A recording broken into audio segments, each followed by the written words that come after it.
अस्सलामुअलैकुम वरहमतुल्लाहि वबरकातुहू। कक्षा 7। मैं आशा करती हूँ कि आप सब कुशल होंगे, स्वस्थ होंगे और मैं जो कुछ भी आपको पढ़ा रही हूँ आप उसका अध्ययन कर रहे होंगे। तो बच्चों, आपको पता होगा कि हम लोग ये वाला पाठ पढ़ रहे थे, पाठ 8 रक्षा में हत्या। ये हम पूरा पढ़ चुके हैं इस कहानी को। जो भी हमने कहानी थी इसमें कबूतरी के बारे में, 2 भाई बहन थे, केशव और श्यामा। ये हम पूरी कहानी पढ़ चुके हैं। तो आज हम इसका शब्दार्थ और जो भी इस पुस्तक में जो अभ्यास कार्य है, जैसे कि मौखिक प्रश्न और जो कुछ भी हम पुस्तक में करते हैं, वो आज की कक्षा में हम करेंगे। तो आपको याद होगा हम लोगों ने ये कहानी पढ़ी थी। तो इसमें केशव और श्यामा 2 भाई बहन का चित्र दर्शाया गया है, जिनके घर के छज्जे पर कबूतरी ने अंडे दिए थे। और क्योंकि इन बच्चों ने पहली बार उन अंडों को देखा था, इससे पहले इन्होंने किसी भी पक्षी के अंडे नहीं देखे थे, और तो ये बहुत उत्सुक थे ये जानने के लिए कि उसमें से बच्चे कैसे निकलेंगे, फिर वो कैसे खाएंगे, कैसे रहेंगे, उनको पानी की आवश्यकता होगी तो वो पानी कैसे पिएंगे, या फिर अगर धूप की तेज़ी से अगर वो परेशान हो जाएंगे तो फिर वो कैसे रहेंगे, आदि इस तरह की बहुत सारी बातें उनके मन में बार बार इस तरह के प्रश्न उठ रहे थे कि जो कबूतरी है वो अपने बच्चों की रक्षा कैसे करेगी, उसके दाने पानी का इंतज़ाम, उसके दाने पानी की व्यवस्था वो कैसे करेगी, है ना। हमने पढ़ा था, आपको याद होगा। तो क्योंकि ये बच्चे बहुत परेशान थे और ये कुछ जानते नहीं थे पक्षियों के बारे में, पक्षियों के अंडों के बारे में, तो इन बच्चों ने क्या किया कि रक्षा करने के लिए उन अंडों से निकलने वाले बच्चों की इन्होंने क्या किया, उसके अंडों को उठाया, वहाँ एक गद्दी बनाई कपड़े की, उस गद्दी पर अंडे रखे, वहाँ पानी पीने के लिए पानी का एक कटोरी रखी, कुछ अनाज रखा, दाना रखा खाने के लिए। इस प्रकार से उन्होंने पूरी व्यवस्था कर दी बच्चों की सुरक्षा की। लेकिन उन्हें ये नहीं पता था कि जो पक्षी होते हैं उनके अंडों को जब तक उसमें से बच्चे ना निकल आएँ उन्हें नहीं छूना चाहिए। यदि हम उसे छू लेते हैं या कोई भी मनुष्य उसे छू लेता है तो वो पक्षी अपने अंडों को खुद ही फोड़ देते हैं। ठीक है, तो हमने इस पाठ में यही देखा कि वो जो बेचारे बच्चे केशव और श्यामा, वो तो सिर्फ उन पक्षियों के अंडों की रक्षा करना चाहते थे, केवल वो रक्षा के कारण ही इतना कुछ कर रहे थे। उन्होंने जो इतनी व्यवस्था की थी वो उन अंडों की और उसमें से निकलने वाले बच्चों की रक्षा के लिए की थी, परंतु उन्हें किसी भी प्रकार का ज्ञान नहीं था, न पक्षी के बारे में, न उनके अंडों के बारे में, जिस कारण उनसे वो अंडे क्या हो गए, उनसे उनके द्वारा 3 जानें चली गईं, है ना। हमने यही पढ़ा था कि माँ ने क्या कहा था कि तुम लोगों ने 3 जानें ले लीं। क्यों ले ली थी? क्योंकि उन्होंने उन अंडों को छू लिया था, और क्योंकि उन्होंने अंडों को छुआ था, इस कारण जो कबूतरी थी उसने अपने अंडे छज्जे पर से नीचे फेंक दिए और वो अंडे टूटकर समाप्त हो गए।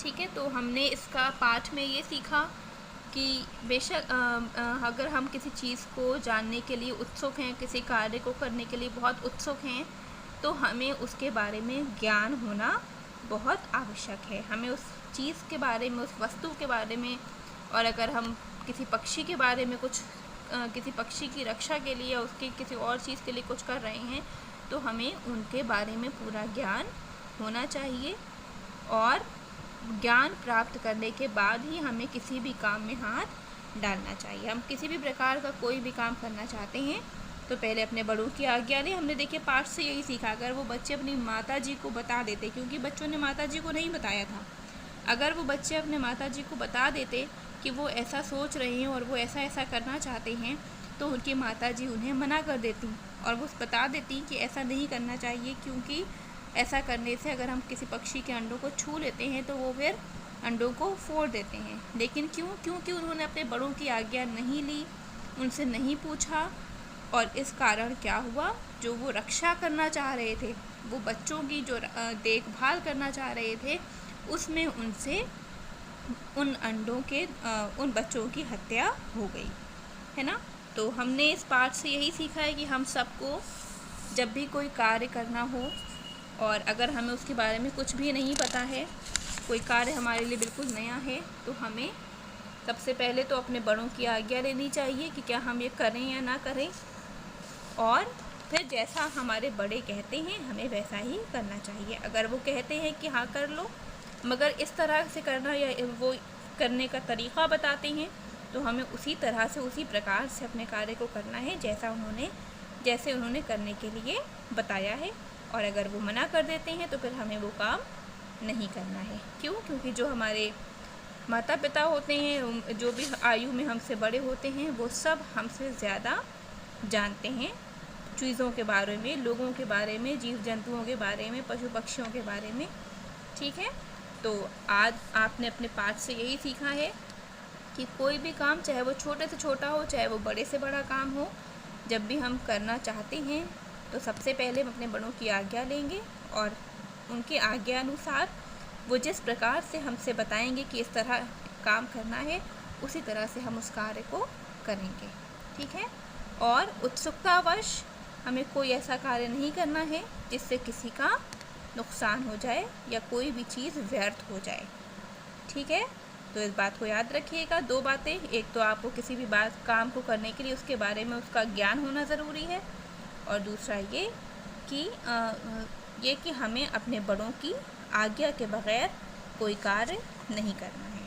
ठीक है, तो चलिए, ये कहानी इस प्रकार थी। बहुत ही अच्छी कहानी थी ये। इसके लेखक प्रेमचंद हैं। प्रेमचंद ही बहुत महान लेखक हुए हैं। इन्होंने बहुत ही अच्छी अच्छी कहानियाँ, उपन्यास आदि लिखे हैं। तो जिसमें से इनकी एक कहानी थी रक्षा में हत्या। तो चलिए अब इसके आगे क्या शब्द अर्थ देख लेते हैं। विपत्ति का अर्थ है संकट। विपत्ति, संकट। संयम, संयम का अर्थ है मन पर नियंत्रण। बेतहाशा, अचानक और तेज गति से। जटिल, कठिन। आँखों में नींद नहीं होना, चैन नहीं होना। चैन का मतलब जानते होंगे आप, सुकून। आँखों में आंसू भरना, दुखित होना। चेहरे का रंग उड़ना, बहुत उदास होना। भीगी बिल्ली बनना, डर जाना। प्रस्ताव, कुछ करने के लिए कहना। निर्णय, फैसला। पश्चाताप, पछतावा। अनुमान, अंदाज। दम साधना, चुप होना या रहना। उल्टे पांव दौड़ना, तुरंत बहुत तेज़ी से। लौट चलना या लौट जाना भी हो सकता है। सर्वनाश होना, सब नष्ट हो जाना। नष्ट यानी समाप्त। ठीक है, तो ये शब्द और अर्थ हैं, इनको आप अच्छे से पढ़ लीजिएगा। चलिए इसके बाद हम लोग मौखिक प्रश्न कर लेते हैं। ये हम क्योंकि अपनी पुस्तक में ही करते हैं, तो आप देख लीजिए। बहुत ही सरल उत्तर हैं इन प्रश्नों के। मैं पढ़ रही हूँ, लिखा हुआ भी है। इन प्रश्नों के उत्तर आप अपनी पुस्तक में ही करेंगे। केशव और श्यामा को क्या देखने में मज़ा आता था? यह हमने पाठ के बिल्कुल प्रारंभ में पढ़ा था कि केशव और श्यामा को कबूतरी के अंडे देखने में मज़ा आता था। केशव और श्यामा को कबूतरी के अंडे देखने में मज़ा आता था। ठीक है, ये प्रश्न 1 का उत्तर है। अब प्रश्न खा हम देखते हैं। केशव और श्यामा के मन में क्या क्या प्रश्न उठे? आपको याद है ना, हम लोगों ने पढ़ा था। उनके मन में अंडों के बारे में प्रश्न उठे थे कि अंडे कैसे होंगे, उसमें से बच्चे कैसे निकलेंगे, उनको किस रंग के होंगे। याद है आपको? वही है ये प्रश्न। केशव और श्यामा के मन में क्या क्या प्रश्न उठे? केशव और श्यामा के मन में यह प्रश्न उठे कि अंडे किस रंग के होंगे, कितने होंगे, उसमें से बच्चे कैसे निकलेंगे आदि। ठीक है, अंडे किस रंग के होंगे, कितने होंगे और उसमें से बच्चे किस प्रकार या कैसे और कब निकलेंगे आदि। अंडे ज़मीन पर फूटकर गिरे हुए थे क्यों? ये प्रश्न है कि अंडे ज़मीन पर फूटकर गिरे हुए थे क्यों? तो अंडे ज़मीन पर फूटकर इसलिए गिरे हुए थे क्योंकि केशव द्वारा छू लेने पर कबूतरी ने अंडों को छज्जे से नीचे गिरा दिया था, या छज्जे से नीचे गिरा दिए थे। ठीक है, अंडे ज़मीन पर फूटकर गिरे हुए थे क्यों? अंडे ज़मीन पर फूटकर इसलिए गिरे हुए थे क्योंकि केशव द्वारा छू लेने पर कबूतरी ने अंडे छज्जे से नीचे गिरा दिए थे। याद है ना आपको? क्योंकि केशव ने उठा के गद्दी पर रखा था, उसी की जो गद्दी बनाई थी उसने उस गद्दी पर रखे थे अंडे, तो जाहिर है कि उसने छुआ होगा। तो छूने के कारण कबूतरी ने क्या किया, अपने अंडों को नीचे फेंक दिया। ठीक है, फिर अगला प्रश्न जो कि आखिरी प्रश्न है, केशव को किस बात का पश्चाताप होता था? केशव को पछतावा था ना, क्यों पछतावा था? क्योंकि जब ये सब कुछ हो गया, ये पूरी घटना घट गई, तब उसे अपनी माताजी द्वारा ये पता चला कि यदि वो अंडे ना छूता तो उसमें से बच्चे ज़रूर निकलते। क्योंकि उसने अंडे छू लिए थे इसलिए अंडे फूट गए या कबूतरी ने अंडे फोड़ दिए।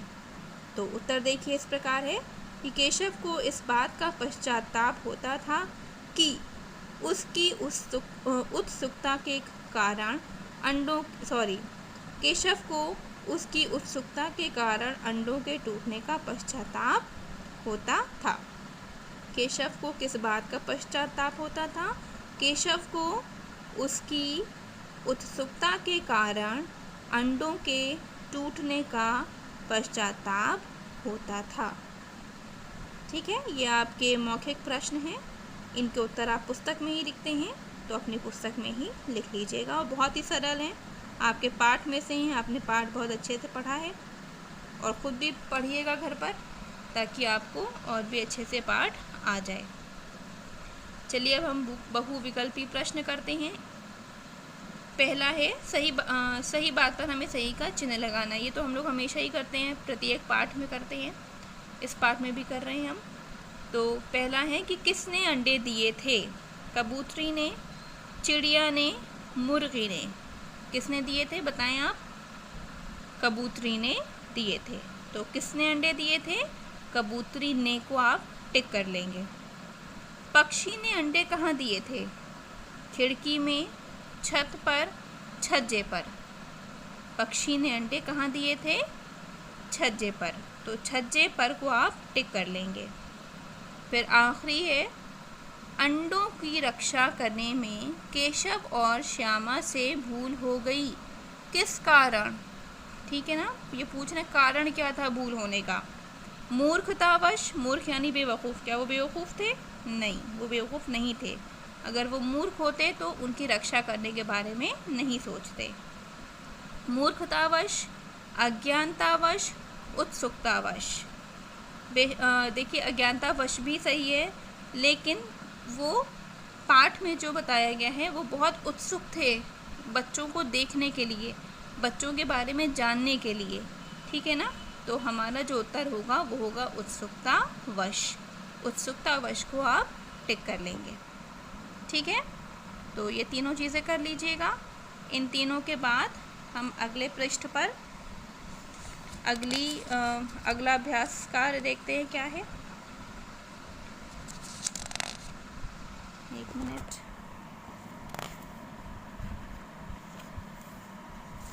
लिखित प्रश्न हम लोग उत्तर पुस्तिका में करेंगे अगली कक्षा में। अभी जो मैंने आपको जितना ये करवाया है आप ये देख लीजिए, इसको अपनी पुस्तक में कर लीजिएगा। तो देखिए जो ये अभ्यास कार्य है इसमें क्या है, उचित प्रश्नवाचक शब्द चुनकर रिक्त स्थान भरो। प्रश्नवाचक शब्द समझते हैं ना आप? प्रश्न मतलब प्रश्न करना, क्वेश्चन करना। तो प्रश्नवाचक शब्द यानी प्रत्येक वो शब्द जो प्रश्न के जिससे प्रश्न बनता हो या जो प्रश्न का में आए, जैसे कैसे, क्या, क्यों, किसने, कहाँ, कब, कितने। ये सब क्या हैं? प्रश्नवाचक शब्द हैं। तो ये जो रिक्त स्थान है यानी जो खाली जगह है, हमें इसमें ये सभी प्रश्नवाचक शब्द वाक्य के अनुसार प्रश्न के अनुसार डालने हैं। तो प्रश्न देखिए, पहला क्या दिया हुआ है, टोकरी में डैश अंडे थे। तो टोकरी में क्या होगा, कहाँ अंडे थे, ये तो नहीं हो सकता है ना। तो टोकरी में कितने अंडे थे। फिर है, तुम ये अंडे डैश से लाए। तुम ये अंडे कहाँ से लाए। ये अंडे डैश फूट गए। ये अंडे कैसे फूट गए। इन अंडों को डैश ने फोड़ा। इन अंडों को किसने फोड़ा। मुर्गी ने ये अंडे डैश दिए। मुर्गी ने ये अंडे कहाँ दिए। इन अंडों को तुमने क्यों फोड़ा। ठीक है, यहाँ क्या आ जाएगा, क्यों। इन अंडों को तुमने क्यों फोड़ा। अंडे तो फूट गए, अब चूज़े डैश निकलेंगे।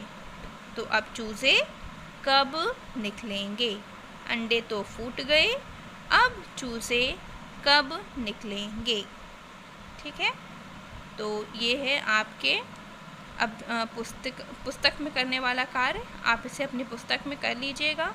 जो दो मैंने आपको बताए हैं, मौखिक प्रश्न आप करेंगे और जो आपका ये वाला कर लेंगे आप, जो मैंने अभी आपको बताया है, रिक्त स्थान, प्रश्नवाचक शब्द लिखना है आपको रिक्त स्थान में, और ये एम्स बहुविकल्पी प्रश्न जो हैं ये अपनी पुस्तक में कर लीजिएगा। ठीक है, तो अगली ये कक्षा में हम लोग इसके जो लिखित प्रश्न हैं, देखिए यहाँ पे लिखित प्रश्न दिए हुए हैं, ये लिखित प्रश्न हम लोग अपने उत्तर पुस्तिका में अगली कक्षा में कर लेंगे। ठीक है, तब तक आप अपना ध्यान रखिए, अध्ययन करते रहिए, और जो कुछ भी आपको मैंने अब तक पढ़ाया है इस पाठ को अच्छे से पढ़िएगा, ताकि आपका अभ्यास होता रहे पढ़ने का। ठीक है, और पाठ को पढ़ने के साथ साथ जो इसके ऊपर देखिए यहाँ कठिन शब्द दिए हैं, इन्हें भी पढ़िएगा। जब अगली कक्षा में मैं आपको कार्य करवाऊँगी तो मैं आपको ये वाले कठिन शब्द और पाठ में से भी कुछ कठिन शब्द दूंगी करने के लिए, आप वो कर लेंगे। और जो कुछ भी मैं आपको जैसे बताती चल रही हूँ वैसे करते चलिए, पाठ को पढ़ लीजिएगा, और अभी पुस्तक में मैंने जो भी कार्य करवाया है वो पूरा कर लीजिएगा। ठीक है, तो अध्ययन करते रहिए, और आपको प्रत्येक पाठ से जो सीख मिल रही है उसको अपने जीवन में लाने का प्रयास करिएगा। अपने जीवन में आप जो कुछ भी चीज़ें, जो कोई भी कार्य करते हैं, उनमें हर एक बात का ध्यान रखिए जो आपको हर जगह से सीखने को मिलती है। जैसे कि आपको प्रत्येक पाठ से कोई ना कोई सीख, प्रत्येक पाठ आपको कोई ना कोई संदेश देता है, तो वो उन संदेशों को आप हमेशा अपने जीवन में याद रखिएगा, और कोई भी कार्य करने से पहले इस बात का ध्यान रखिए कि हमें उसका ज्ञान होना चाहिए, और जो हमसे घर में बड़े हैं उनकी आज्ञा भी लेकर हमें अपना कार्य करना चाहिए।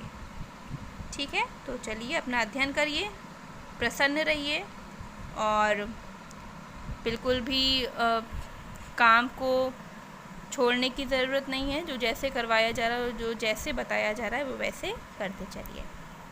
चलिए, कक्षा यहीं पर समाप्त होती है। अपना ध्यान रखिए। अस्सलामु अलैकुम।